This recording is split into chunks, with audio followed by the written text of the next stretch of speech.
We would now initiate with this seminar.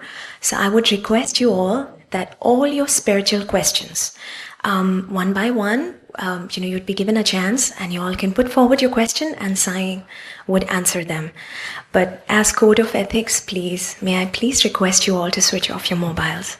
Satnam साकी, साईं मेरा नाम लिया हुआ है पर मन जैसे लगना चाहिए वैसे लगता नहीं है, इसका क्या उपाय है वो मुझे बताइए। सिर्फ आपका ही प्रश्न नहीं है, पूरे विश्व का प्रत्येक जिज्ञासु का यह प्रश्न रहता है कि हमें जितना चाहिए वह मन नहीं लगता है। लेकिन यह ऐसा समझना चाहिए कि ये जिज्ञासु की पहचान है कि उसको मालूम होता है कि कम से कम मेरा मन नहीं लगता है, और जो जिज्ञासु नहीं है उसको तो मालूम ही नहीं पड़ता है कि मन क्या है, क्या लगना चाहिए, क्या नहीं लगना चाहिए। इतना भी यदि ज्ञान होता है, कुछ प्रस्ताव होता है उसके लिए मन में कि हमको लगना चाहिए, तो यह भी बहुत अच्छा है।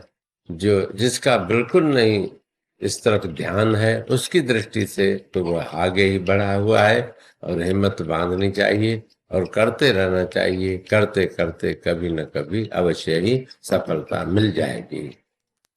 साईं आपके चरणों में कोटि कोटि सादर प्रणाम। साईं कहते हैं मूर्ति पूजा नहीं करनी चाहिए, इंसान ही मूर्ति बनाता है तो फिर उसकी पूजा कैसे? ऐसा है कि मूर्ति पर पूजा अवश्य करनी चाहिए। मूर्ति चाहे मिट्टी की हो चाहे किसी धातु की हो, मूर्ति की पूजा नहीं होती। मूर्ति के अंदर जो भगवान बैठा है, हमारी भावना जो है उसके अंदर वो जागृत होती है। वैसे तो हम भी शरीर ये मिट्टी का है, लेकिन इसके अंदर रहने वाली जो चेतन शक्ति है, उस चेतन शक्ति के द्वारा उस चेतन शक्ति के अंदर में भाव जगता है, उसके अंदर प्रकट होता है, उत्तर भी मिल जाता है और प्रसन्नता भी होती है। उस मूर्ति के अंदर बहुत बड़ी शक्ति होती है। जैसे आप इतिहास पढ़े होंगे, रामचरितमानस के अंदर भी आया है कि मूर्ति हंसती हैं और प्रसन्न होती हैं, रोती भी हैं जब कभी ऐसी घटनाएं हमारे आपके सामने आती हैं। तो उसका तात्पर्य इतना है कि वहां तक ही रुकना नहीं है, आगे भी कुछ चीज है। जैसे लड़की की शादी अभी नहीं हुई है, तब तक गुड़ियों से प्यार करेगी ही, छोटे छोटे खिलौने से प्यार करेगी। जब शादी हो जाएगी तो वह गुड़ियों का उतना महत्व नहीं समझेगी। अपने सच्चे बच्चे जब पैदा हो जाएंगे तो उसके साथ प्यार करेगी, और मूर्ति के साथ उसका उतना महत्व नहीं प्रतीत होगा। लेकिन शुरुआत वाली अवस्था में मूर्ति पूजन मेरे ख्याल से आवश्यक है, होना चाहिए। सतनाम साखी साईं। नहीं, मेरे को ये क्वेश्चन पूछना है कि सब संत महात्मा हम लोगों को बोलते हैं कि उठते बैठते सोते जागते साईं का नाम सिमरन करना चाहिए। तो मैं ये पूछना चाहती हूँ कि बैठते उठते सोते नाम जपना और एक जगह आंख बंद करके ध्यान मुद्रा लगा करके, इन दोनों के क्या फायदे हैं? तो क्या ये दोनों समान है तरीके से नाम जपना, या मेडिटेशन करके नाम जपना वो ज्यादा लाभदायक है? हम मेडिटेशन के द्वारा, ध्यान के द्वारा अंदर चले जाते हैं, नाम स्मरण करते हुए दिव्य दर्शन होता है, मन को बहुत बड़ा बल मिलता है, वह भी आवश्यक है। और यदि बाहर भी हम बोलते हैं तो इसमें कोई नुकसान नहीं है, और बाहर और बातों की अपेक्षा प्रभु का नाम रहेगा तो कम से कम बचाव रहेगा कि और कोई हमारे आपके ऊपर वातावरण का असर न पड़ जाए। इस दृष्टि से बाहर भी आवश्यक है, और अंदर का नाम तो इससे भी और आगे की चीज है कि जैसे अपने नाम को हम बार बार नहीं स्मरण करते हैं, एक बार पक्का हो जाता है कि हमारा नाम अमुक है, तो उसको बार बार याद नहीं करना पड़ता है। जब ऊंची मंजिल पर पहुंच जाएंगे तब तो वो आपका जो बाहर का नाम जपना है, अंदर का नाम जपना है, वो सब एक ही हो जाएगा। ऐसी स्थिति आने पर आपको पता भी नहीं चलेगा कि हम आवश्यक है बैठ करके ध्यान करना या चलते फिरते जप करना। वो ऐसी स्थिति आने के लिए ये दोनों साधन आवश्यक हैं मेरे विचार से। मेरा नाम वासु श्रॉफ दुबई। शांति और मोक्ष मनुष्य को कैसे मिले? बहुत अच्छा प्रश्न किया। प्रत्येक जिज्ञासु के अंदर यह रहता है कि हम शांति कैसे हासिल करें। शांति का ही दूसरा नाम मुक्ति भी है, और उसी को मोक्ष कहिए, आनंद कहिए, वह एक ही वस्तु के दो नाम हैं। और जीवन के अंदर जीते जी आनंद लेना चाहिए और जीते जी शांति प्राप्त होनी चाहिए। जितनी कामनाएं हमारी कम होंगी उतनी शांति हमको रहेगी। जितनी हमारी इच्छाएं कामनाएं बढ़ती जाएंगी, जितनी डिमांड ज्यादा होगी हमारी व्यवहार की, उतनी वो अशांति बनी रहेगी। और जितना हम संसार की तरफ से निश्चिंत हो जाएंगे उतना हमको शांति का अनुभव होने लगेगा, आनंद का अनुभव लगेगा, और हम अपने को जीवन मुक्त समझ करके ऐसा आनंद ले सकते हैं। महापुरुषों ने इस बात का बहुत ध्यान दिया है, अनुभव किया है। हम आप भी थोड़ी देर अपनी कामनाओं को कम करते हुए और आनंद ले सकते हैं, इसमें कोई असंभव बात नहीं है। प्रणाम साथी। मेरा नाम राम बख्शानी है, मैं दुबई का रहवासी हूँ। स्वामी जी, अलग अलग स्वामियों के अलग अलग मत रहते हैं कि जब इंसान मर जाता है तो कईयों ने कहा है कि वो इंसानी जून लेता है, या कईयों ने कहा है वो मोक्ष हो जाता है। लेकिन मुझे ये भी पता है कि कई इंसान मरने के बाद जानवरों की जून लेते हैं, सांपों की जून लेते हैं, ऐसा भी कई ग्रंथों में कहा गया है। तो इंसान के मरने के बाद दूसरी जूनी उसकी क्या हो सकती है? ऐसा है, इस पर परलोक पुनर्जन्म अंक भी गीता प्रेस से प्रकाशित हैं और बहुत शास्त्र है। कर्ण पुराण भी पढ़ने से मालूम होगा, और गुरु ग्रंथ साहब के अंदर भी सुंदर ढंग से समझाया गया है कि अंत मते साई गते, अर्थात अंतिम घड़ी में जिस प्रकार की हमारी मति होगी उसके अनुसार हमारी गति होगी। देखिए, यम यम वापि सिमरन भावम त्यजति अंते कलेवरम तम तम अवैति कौन्तेय सदा तद भाव भावितः।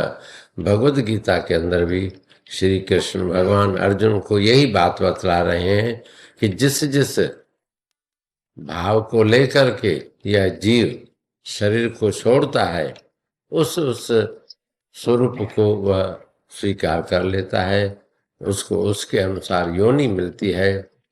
और अंतिम समय में हमारे अंदर यदि माया की यादगिरी है तो अवश्य ही सर्प योनि अर्थात नाग की योनि प्राप्त होती है। और यदि मकान की हमारे अंदर यादगिरी रहती है तो वह भूत होकर के रहता है। ये गुरु ग्रंथ साहब के अंदर भी गुरु नानक देव जी ने कहा है, लक्ष्मी का स्मरण करते हुए या पुत्र संतान की स्मृति करते हुए शरीर छोड़ता है तो उसके लिए अलग अलग योनियां हैं। और जितनी भी ये 84 लाख योनि हैं, ये मनुष्य 84 लाख योनियों के बाद इस योनि को प्राप्त होता है, यानी मनुष्य बनता है। इसमें कोई संशय नहीं है, और कोई किसी बात को किसी भी ढंग से कहे, यह अवश्य ही है कि उसको अंतिम घड़ी में अच्छा विचार आना चाहिए ताकि उनकी योनि अच्छी प्राप्त होगी। बहुत तपस्या के बाद गुरु की सेवा करने से, परमात्मा का नाम स्मरण करने पर ये मनुष्य जोनी मिलती है। गुरु साहब जी के अंदर पंक्ति है ग्रंथ साहब के अंदर कि गुर सेवा ते हर भगत कमाई, तब यह मानुष देही पाई। तो हम आप मनुष्य हैं और अच्छे काम करेंगे तो अवश्य ही मनुष्य बनेंगे, ऐसा हमारा विचार है। कभी जी इंसान मरता है फिर यूनि में वापस आता है, लेकिन ऐसे कोई साधना है, ऐसा कोई तरीका है जिसके करने से इंसान हमेशा के लिए मुक्त हो जाए और उस जन्म मरण चक्कर से छूट जाए? इस जन्म मरण के चक्कर से छूटने के लिए एक आत्मज्ञान ही है, जीव ब्रह्म की एकता का ज्ञान। ज्ञान के बगैर मुक्ति नहीं हो सकती है। मुक्ति भी 5 प्रकार की कही गई है। सालोक्य है, सामीप्य है, सायुज्य है, सारूप्य है और कैवल्य मुक्ति जो होती है कि फिर जहाँ पर पहुँचने पर लौटना नहीं पड़ता है, ऐसी मुक्ति। तो उस कैवल्य मुक्ति को पाने के लिए एकता का ज्ञान, जीव ब्रह्म की एकता का ज्ञान गुरु के द्वारा, गुरु की प्रसन्नता होने पर वह प्राप्त होगा। और माता पिता की आशीर्वाद भी काम करती है। इस प्रकार से कई साधन हैं, लेकिन अंतिम साधन है ज्ञान होना, और ज्ञान होने के बाद वो कैवल्य मुक्ति प्राप्त हो सकती है। और वह जीवन में हम आप अनुभव कर सकते हैं। बड़ों की आशीर्वाद हो, अपना हृदय निर्मल हो जाए और हमारे अंदर कोई संसार की कामना न हो, फिर तो मुक्त होने में कोई देर नहीं है। और वह कैवल्य मुक्ति सरल से सरल भी है और वैसे तो कठिन से कठिन भी है। वो अपने अपने अंतःकरण की शुद्धता, निर्मलता पर आधार रखती है मेरे विचार से। सतनाम साखी। सतनाम साखी। साईं तव्हांजे महिरबानी सां, सतगुरु परमात्मा जे महिरबानी सां भगवान सब कुछ ॾिनो आहे। अॻे हमेशह चवंदी हुअसि लोला जे हेल्थ लाइ, हाणे चवंदी आहियां उहा बि परमात्मा तव्हांजे हथ में आहे।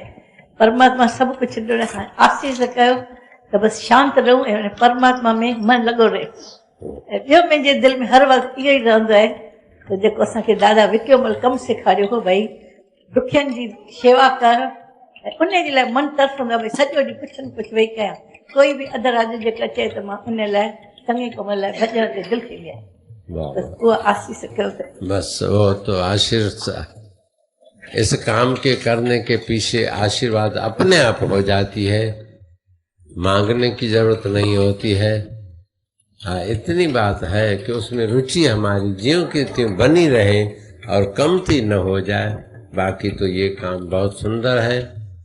अपने दुख में रोने वाले मुस्कुराना सीख ले, दूसरों के दुख दर्द में आंसू बहाना सीख ले।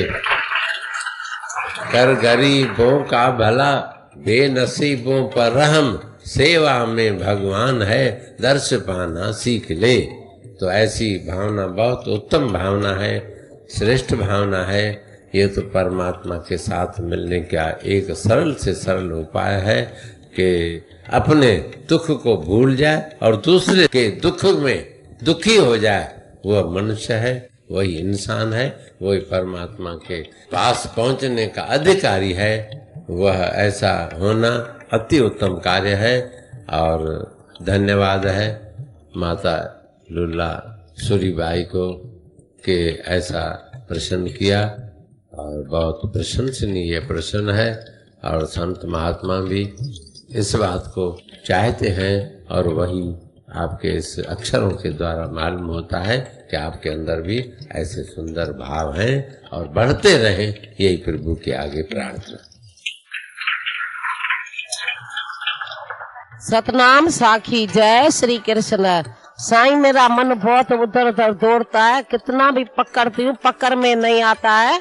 इसलिए दुआ करो धन गुरु टेऊराम जय श्री कृष्ण में मेरा मन लगा रहे। बहुत सरल स्वभाव से पूछा कि हमारा मन उस परमात्मा की ओर चलने को तैयार नहीं होता है, भाग जाता है, और उसका तुम साक्षी होकर देखती रहेंगी तो मन अपने आप भटक करके अपने आप गुरु के चरणों में बैठ जाएगा, और फिर कभी ऐसा नहीं कहेगा कि हमको इधर ले चलो, ये चलो। चंचलता उसकी मिट जाएगी।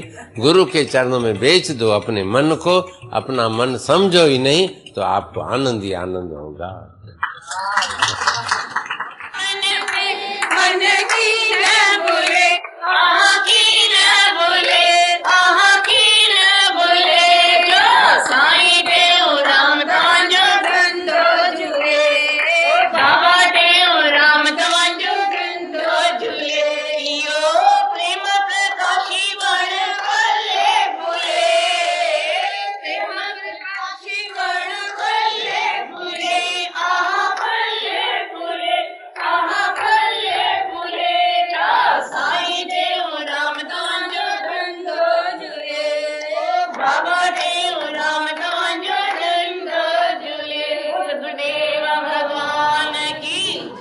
सतनाम साखी। जय श्री कृष्ण। जय श्री। स्वामी जी, मोह और प्रेम में क्या अंतर है? मोह और प्रेम है तो बहुत ज्यादा फर्क, लेकिन फिर भी मिलता जुलता है। व्यवहार की तरफ यानी माया की तरफ यदि वह जाता है तो समझो वह मोह है, और परमात्मा की ओर जाता है तो वह प्रेम है। और माया का मतलब होता है कि मुझे लेना है, और प्रेम जो होता है वो देना चाहता है कि अगले को सुख मिले, अगले की प्रसन्नता हो, उसको सुख मिले, हमें कुछ नहीं चाहिए थोड़े अक्षरों में। और उसमें मोह में कि हमको मिलना चाहिए, ये भी मिलना चाहिए, ये भी मिलना चाहिए, क्यों नहीं मिला, और इसका परिणाम दुख होता है। और उस प्रेम का नतीजा सुख में बदल जाता है। और प्रेम की स्थायी एक शक्ति होती है, वो पहले नहीं मालूम होता है। मोह धीरे धीरे फिर कम होता जाएगा। थोड़ी देर के बाद स्वार्थ संपन्न हुआ कि वो चला भी जाएगा। और प्रेम ऐसी चीज नहीं है। प्रेम एक बार लगा तो धीरे धीरे बढ़ता है, बढ़ते बढ़ते वो अंत में सुख रूप में बदल जाता है, आनंद रूप में बदल जाता है। थोड़ा सा हम आपको समझना है। बुला शाह से पूछा गया, दरवेश सिंध के अंदर हुए, कि परमात्मा को क्यों पावना? तो उन्होंने कहा, इत्था पटके उथे लावना, अर्थात यहाँ से हटा करके मन को उस तरफ लगाना है तो काम सरल हो जाएगा। नमस्ते स्वामी जी। गुरुवाणी में भी यही लिखा है और संत भी लोग भी यही कहते हैं कि बिना भगवान की मर्जी के पता भी नहीं हिल सकता। तो मैं आपसे ये पूछना चाहता हूँ कि अब तो फिर हम अगर गलत काम करते हैं तो बिना भगवान की मर्जी के कैसे कर सकते हैं? इसका एग्जाम्पल ये है कि जब गांधी को गोडसे ने गोली मारी तो इसमें गोडसे का क्या दोष था? आपका प्रश्न बहुत सुंदर है कि परमात्मा के इच्छा के बगैर पता भी नहीं हिल सकता है, यह हकीकत है। और यदि नहीं हिल सकता है, नहीं हो सकता है, तो फिर ऐसे खराब काम क्यों हो जाते हैं जो नहीं होना चाहिए? तो इसमें ऐसी बात है कि होता परमात्मा की आज्ञा से ही सब काम, इसमें कोई संशय नहीं है। लेकिन परमात्मा की इस प्रकार की नहीं प्रेरणा होती है। परमात्मा प्रकाश देते हैं, उनका इतना काम है। सत्ता और सिफुरना, ये दो शास्त्रीय अक्षर आते हैं कि लाइट जैसे है, प्रकाश मिल रहा है लाइट के द्वारा। अभी हम आप कुछ भी काम करें, या जुआ खेलें या सत्संग करें, एक छुरी है, आप उससे सब्जी काटें या किसी का गला काटें, तो आपको छुरी कुछ नहीं कहेगी, लाइट आपको कुछ नहीं कहेगी कि आप अच्छा काम करते हो या बुरा करते हैं। मेरे ख्याल से आत्मा समता रूप से रहती है और अंदर भगवान भी बैठा है और शैतान भी बैठा है, दो बैठे हैं। तो जब तक भगवान तैयार हो और तब तक शैतान पहले काम कर देता है। शैतान के अंदर भी शक्ति उसी की है, ऐसे नहीं कि शैतान नाम के कोई दूसरी चीज है, शक्ति एक ही है। उसके दो पहलू हैं, दो रूप हैं, दो पार्ट हैं उसके, समझिए। तो इस प्रकार आप परमात्मा को दोष न दे करके कोई काम खराब होता है तो वो मन या उसके अंदर लोभ वृत्ति आ गई कि कुछ पैसे मिलेंगे, इस दृष्टि से उसने हत्या कर दी। समझना चाहिए कि उसको हत्या करने के बाद भी कितना नाम बड़ा उसका हुआ, ये कुछ विचित्र बातें हैं। पूरी तरह उसका निर्णय करना इंसान की बुद्धि के बाहर की चीज है। उसका किया हुआ काम व्यर्थ नहीं जाता है। महात्मा का अच्छा स्वभाव, अंतिम घड़ी में भी राम का नाम निकला उनके मुख से। बाकी जो हिसाब किताब है किसी का लेना देना, वो यहाँ पूरा करता है। कर्म की गति बहुत गहन कही गई है, गहना कर्मणो गति ही। तो उस कर्म के विषय में हम आप गहन नहीं जा सकते हैं, पूरी तरह खोल नहीं कर सकते हैं।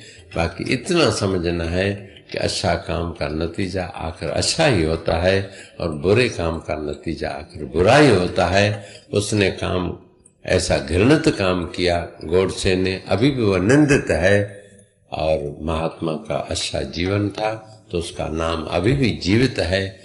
शरीर भले छोड़ जाए, छूट गया, लेकिन नाम करके तो अभी भी महात्मा है। गांधी नाम याद है, नोटों पर भी हमारी भारतीय सरकार प्रकाशित करती है, तो इसलिए उसका अच्छा काम तो उसको अजर अमर बना ही दिया।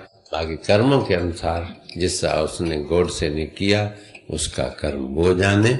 हम आपको इतना ही देखना है कि अच्छा काम का नतीजा अच्छा ही मिलता है। चलते चलते बुरा कोई कर भी देता है तो उसकी वो नियत है और उसका फल उसको वो मिलेगा ही। हम आपको अच्छा रास्ता चलना है और चलते चलते यदि शरीर चला भी जाता है तो उसकी परवाह नहीं करनी चाहिए। शरीर तो एक दिन जाने ही वाला है, आज जाए या कल जाए या परसों जाए, और वो जाएगा ही। और अच्छे काम करते करते हुए किसी की इच्छा पूर्ति होते हुए जो काम बन जाता है तो इसमें कोई हमें ऐसा नहीं समझना चाहिए कि वो प्रभु परमात्मा समर्थ नहीं है। वे समर्थ हैं, शक्तिवान हैं, जो चाहे कर भी सकते हैं, लेकिन क्या राज है उसके अंदर, ऐसा क्यों करवाते हैं, ये हमारे आपके मन पर आधार रखता है कि उसको हम किस दृष्टि से सोचें, किस दृष्टि से उसका हम उत्तर लें। लेकिन परमात्मा के अंदर कोई कमी नहीं है, ऐसा हमारा निश्चय है। इंसान में है तो वो अमूल्य है, पर अगर हम परमात्मा को पाना चाहें तो सबसे महत्वपूर्ण क्या है? ज्ञान, ध्यान या हृदय में भाव? ज्ञान भी अपनी जगह पर परिपूर्ण है, ध्यान भी अच्छा है, सब काम अच्छे हैं, लेकिन हमको योग्यता किस चीज की है पहले यह देखना है। शक्ति वाली तो बहुत चीजें हैं, दवाएं भी, औषधि जो है वो भी बहुत बड़ी ताकत वाली होती हैं, लेकिन हमको अपने शरीर पर कौन अनुकूल होती है, कौन हम पचा सकते हैं, उसका अपने आधार पर हम निश्चय कर सकते हैं। खाना तो सब अच्छा है, लेकिन हमको पचाने की कितनी शक्ति है, जिसको हम पचा सके वह चीज अपनाएंगे तो हमारे कल्याण की होगी। और आज के इस वातावरण में हमसे योग साधना या ज्ञान साधना या ध्यान करना या यज्ञ, बहुत तपस्या करना, ये सब अच्छे हैं, लेकिन आज के युग में ऐसी साधना नहीं कर सकते हैं हम। सरल से सरल उपाय है प्रभु परमात्मा का नाम स्मरण करते हुए और परमात्मा की चलती हुई इच्छा पर राजी रहना कि जैसे प्रभु बना रहे हैं उसमें हमको आनंद है, और प्रभु तेरी इच्छा पूर्ण हो और हमारे अंदर ऐसी योग्यता आ जाए, हम आपके लायक बन जाएं।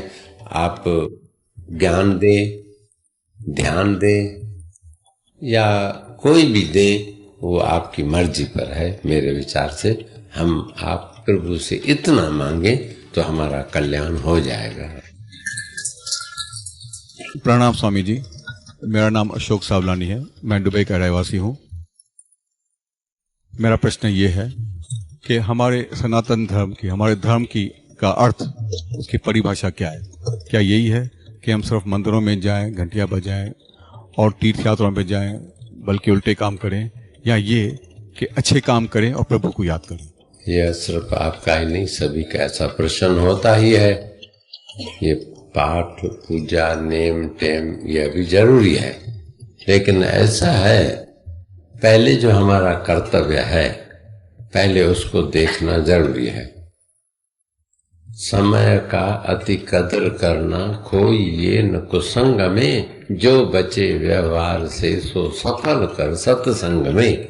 अच्छे कामों को भी एक तरफ समय देना आवश्यक है, और जो व्यवहार का काम है उसको भी समय दे करके, समय मुकर्रर करके, निश्चित करके, नियत समय पर वो भी काम करना। लेकिन सच्चाई तो यही है, बाहर का आडंबर नहीं होना चाहिए, दिखावे के लिए नहीं होनी चाहिए कोई भी चीज। हम आप अच्छी बातों को निषेध भी नहीं कर सकते हैं, किसी पर आलोचना भी नहीं करनी चाहिए। असली बात को समझते हुए और असली बात को पकड़ना चाहिए। सत्य बात क्या है, वास्तविक क्या है, उसको समझना आवश्यक है।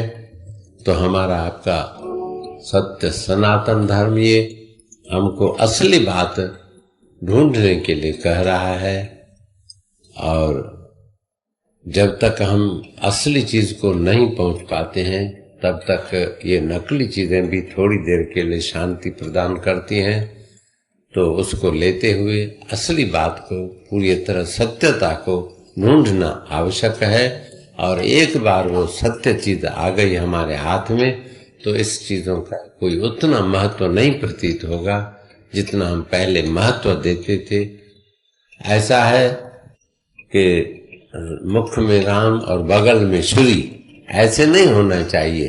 असली बात यह है कि हमारा अंदर बाहर एक सरीखा होना चाहिए। सबसे ऊंचा दर्जा तो यही है, और वो अंदर की निश्चलता, निष्कपटता ही परमात्मा को पहुंचाती है।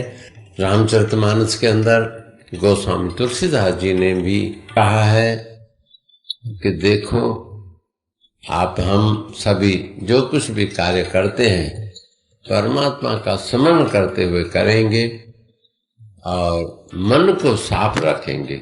निर्मल मन जन मोह सो पावा, मोह शल छिद्र कपट नहीं भावा। हम आपको भी जैसे कपट करने वाला, झूठ बोलने वाला नहीं आदमी पसंद आता है, तो परमात्मा को कैसे पसंद होगा। हमारा सत्य सनातन धर्म इसी पर आधारित है कि सत्यता को पूरी तरह खोजनी चाहिए और खोज करके उसका अनुसरण करना चाहिए, तभी कल्याण होने वाला है। स्वामी जी सतनाम। सतनाम साथ।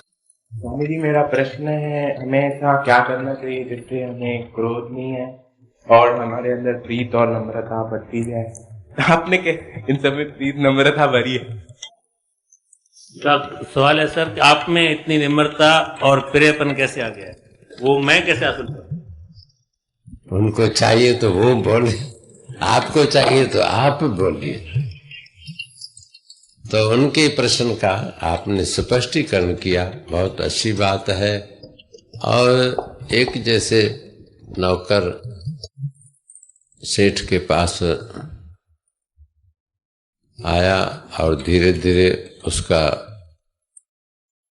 दर्जा ऊंचा होने लगा, लेकिन वो क्या करता था, नियम पूर्वक कोठड़ी में एक बॉक्स रखा था जो घर से लाया था। पुरानी जूती थी, पुराना फटा वस्त्र था, या जो घास करता था, घास उखाड़ता था तो वो छुरी साथ में थी, या जो साधन थे, एक खत्ता लिया था, पुरानी बोरी समझो, वो साथ में लाया था। वो रोजाना देखता था और देख करके उसकी पूजा करता था, उसको याद करता था कि मेरा असली जो है ये पुराना जूता, पुराना वस्त्र और छुरी और जो घास बनाने के साधन है, हमारा अधिकार इतना ही है। और यदि वो सेठ हमको बढ़ाता रहता है, आगे पद देता रहता है, ऊंचे पद पर क्यों नहीं बिठाया, लेकिन मैं उसके लायक नहीं हूँ। मैं तो यही घास करने वाला एक छोटा सा व्यक्ति हूँ, पुराना वस्त्र पहनने वाला। ये रोज याद कराता था पाठ अपने मन को, और इसका पद तो बहुत ऊंचा हो गया, सेठ बन गया। तो उनके नीचे वालों ने कहा कि ये पाखंडी है, ये है, पैसा जमा करता है, ये क्या करता है, पैसे देखो, इसको पतो लगाओ। तो एक बार वो बैठा था ध्यान में, कोठरी बंद करके जोर से दरवाजा तोड़ाया गया। सेठ अंदर गया, देखा तुम क्या करते हो, कितना पैसा जमा किया है, क्यों प्रसन्न रहते हो, इतनी कौन संपत्ति है। तो देखा मेरे पास, देखिए मेरे पास कोई संपत्ति नहीं है, लेकिन संतोष रूपी एक संपत्ति है मेरे साथ में, और धोती और हाथ में वो घास का कपड़ा लेकर के वो ही चलूंगा। इस प्रकार मैं रोज अपने को पाठ पढ़ाता रहता हूँ, जिसके कारण मेरे अंदर कोई ऐसा नहीं आता है कि मैंने कोई पद पाया है या प्रतिष्ठा पाई है, या सेठ को मैं बहुत मान्य बन गया हूँ। तो रोज ये पाठ पढ़ाते रहने से मेरे अंदर संतोष होता है, मेरे अंदर आदर भाव सबके लिए रहता है, कभी उतावली नहीं होती है, कभी किसी के साथ सामना करने की इच्छा नहीं होती है, क्रोध नहीं जगता है। मैं अपनी योग्यता को बार बार असली बात को बताता रहता हूँ। तो इसीलिए मैं भी अपने को इतना समझता हूँ, इस बात का चिंतन करता रहता हूँ, जिसके कारण कभी मुझे न कभी क्रोध आया है भगवान की कृपा से, और न भी कुछ आडंबर या दिखावा बनाया। परमात्मा का साक्षात पाने के लिए मनुष्य को क्या करना चाहिए? पहले परमात्मा कौन सा हम आप देखना चाहते, पहले यह निश्चय करना होगा। और दूसरी बात यह है कि परमात्मा को देखने के लिए उतनी योग्यता अपने अंदर आनी चाहिए, इतनी लगन होनी चाहिए। साधारण एक राजा से मिलने के लिए भी कितनी मेहनत करनी पड़ती है, और वजीरों से मिलना पड़ता है, कुछ रिश्वत देनी पड़ती है, तब जाकर के धीरे धीरे समय मिलेगा, और वो एक सेकंड के लिए आपको दूर से दिखाई देंगे, या और ज्यादा करेंगे तो उसके पास बैठने को मिलेगा, और उससे ज्यादा यदि आप करेंगे तो उससे बात कर सकते हैं, मिल सकते हैं एक दूसरे के साथ में, जो हम आप बैठे हैं। इस प्रकार का यदि दर्शन चाहिए, या सिर्फ विश्व रूप में, विराट रूप में, बुद्धि के द्वारा आप सभी विश्व जितना देख रहे हैं वो भी तो भगवान का स्वरूप ही है, कोई अलग वस्तु नहीं है।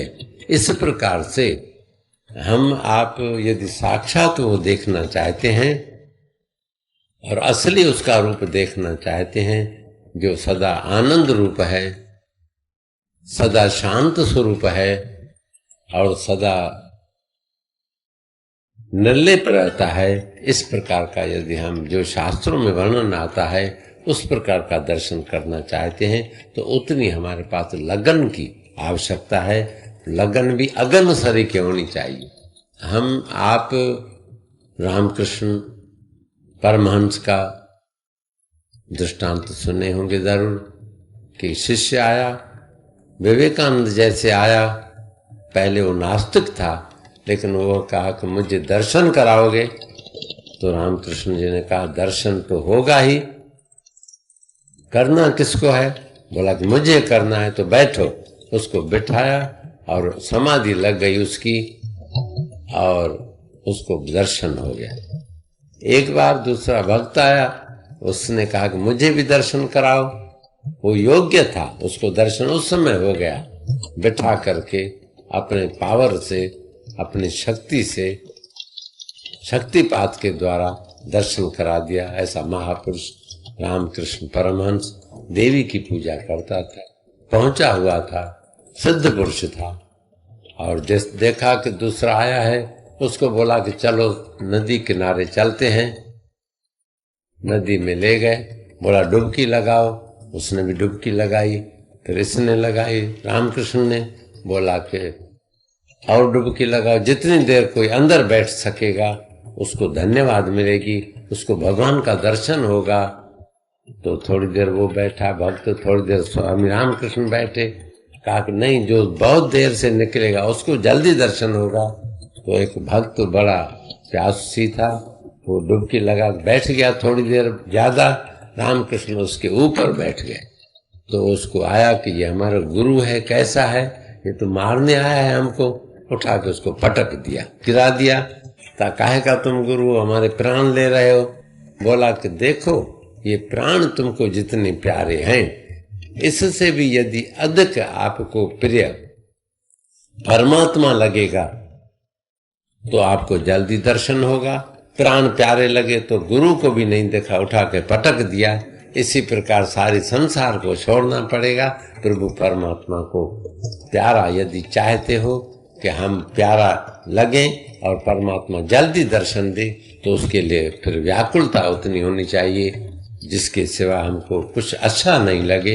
इस प्रकार से हमारी आपकी जैसी योग्यता होगी उसके अनुसार परमात्मा के दर्शन में देरी नहीं है। देर है तो हमारे लगन में देरी है, बाकी परमात्मा तो अभी भी सामने है। खाली हमारी ऐसी ज्योति होनी चाहिए, ऐसी दिव्य दृष्टि मिलनी चाहिए, वह गुरु ही कर सकते हैं। और थोड़ा अपना पुरुषार्थ, ये दो बातें, फिर काम संपन्न होने वाला है, कोई विलंब नहीं होगा। जीवन में प्रत्येक को शंका रहती ही है, तत्काल न भी हो लेकिन फिर भी बनी रहती है, क्योंकि मन का संशय दूर होना आवश्यक है।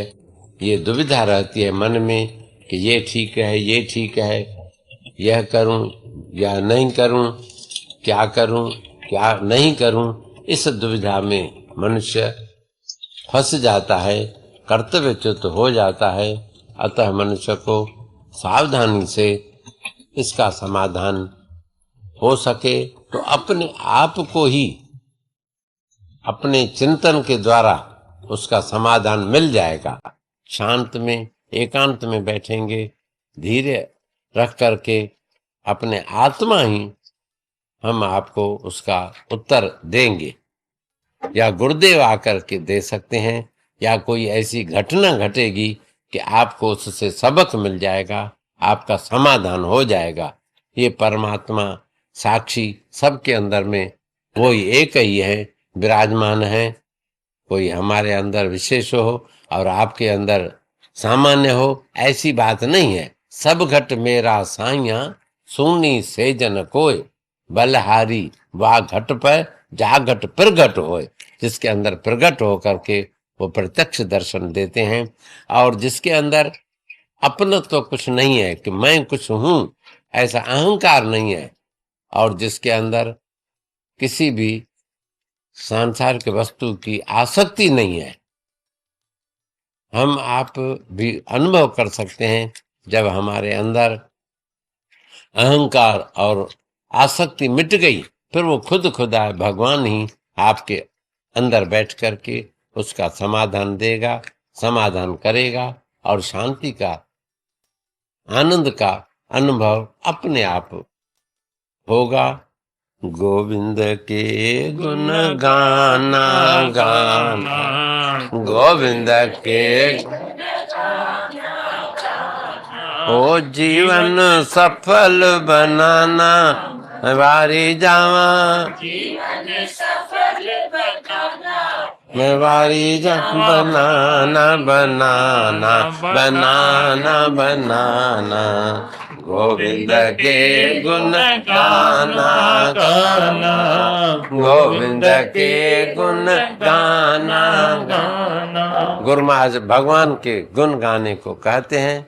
उठते बैठते खाते पीते प्रभु का नाम स्मरण करते रहेंगे तो हम अपने को धन्य समझेंगे, जीवन हमारा सफल हो जाएगा। मन में मुख में गोविंद कहिए, दुख में सुख में गोविंद कहिए, गोविंद से मिल जाना, प्रभु के साथ मिल जाओ।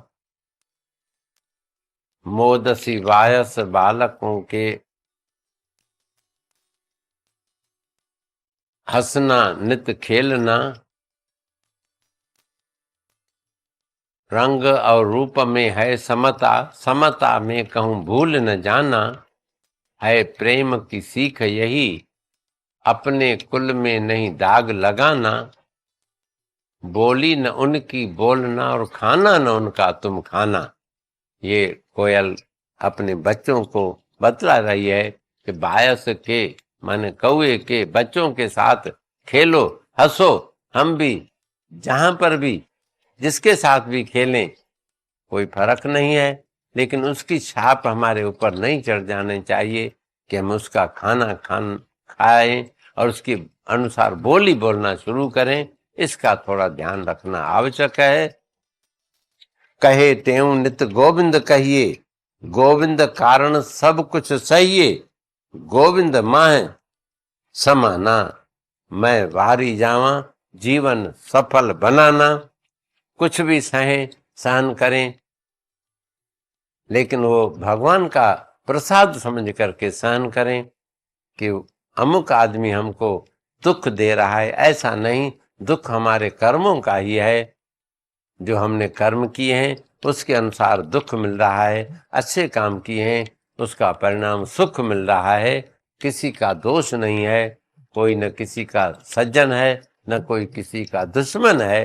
दुश्मन है तो हमारे कर्म ही हैं, सज्जन हैं तो हमारे कर्म ही हैं। इसलिए हमारे कर्म यदि अच्छे हैं तो भगवान भी हमको अच्छा मालूम होगा। हमारे कर्म ही खराब होंगे तो किसी को दोष नहीं देना, ऐसा संतों का वचन है, उपदेश है।